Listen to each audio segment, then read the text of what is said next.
Exodus chapter 28.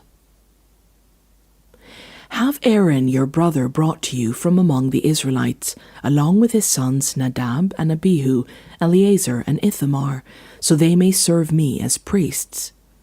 Make sacred garments for your brother Aaron, to give him dignity and honor.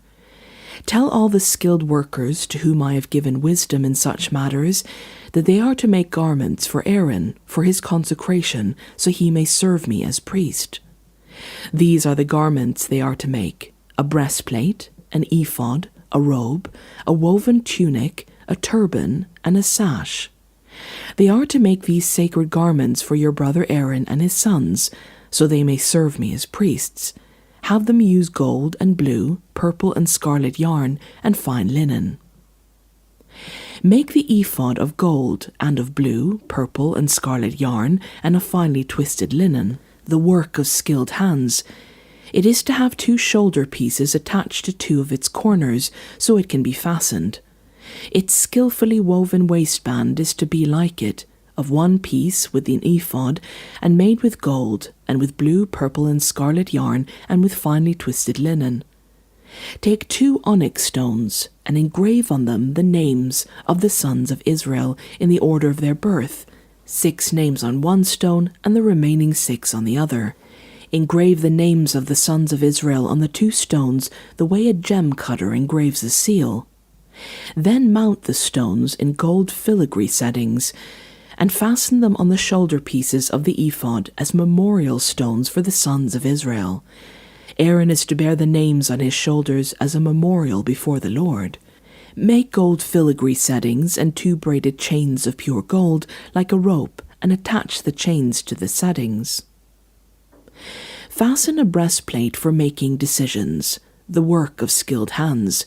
Make it like the ephod, of gold and of blue, purple, and scarlet yarn, and of finely twisted linen.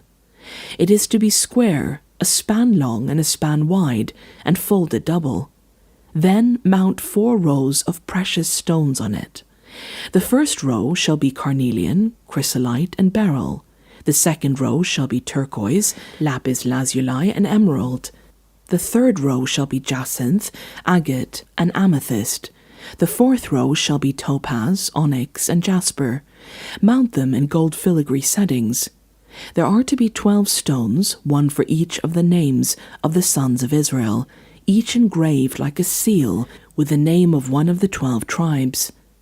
For the breastplate, make braided chains of pure gold like a rope. Make 2 gold rings for it, and fasten them to the 2 corners of the breastplate. Fasten the 2 gold chains to the rings at the corners of the breastplate, and the other ends of the chains to the 2 settings, attaching them to the shoulder pieces of the ephod at the front.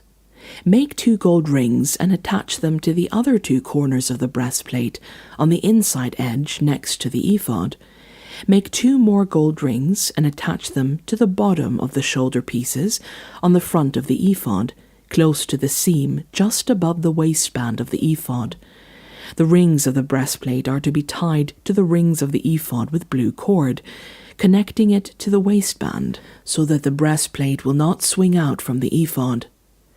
Whenever Aaron enters the holy place, he will bear the names of the sons of Israel over his heart, on the breastpiece of decision, as a continuing memorial before the Lord. Also put the Urim and the Thummim on the breastplate, so they may be over Aaron's heart whenever he enters the presence of the Lord. Thus Aaron will always bear the means of making decisions for the Israelites over his heart before the Lord. Make the robe of the ephod entirely of blue cloth, with an opening for the head at its center.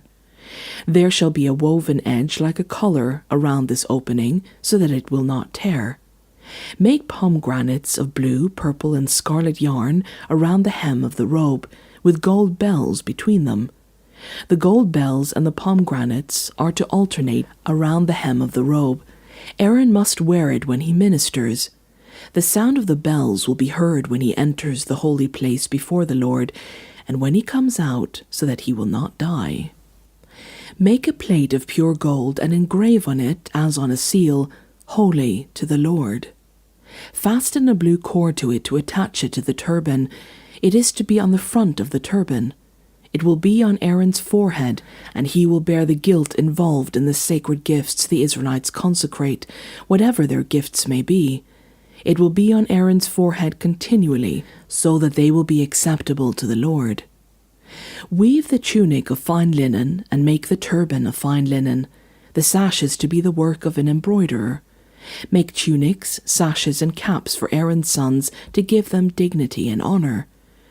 After you put these clothes on your brother Aaron and his sons, anoint and ordain them. Consecrate them so they may serve me as priests. Make linen undergarments as a covering for the body, reaching from the waist to the thigh. Aaron and his sons must wear them whenever they enter the tent of meeting or approach the altar to minister in the holy place, so that they will not incur guilt and die. This is to be an everlasting ordinance for Aaron and his descendants.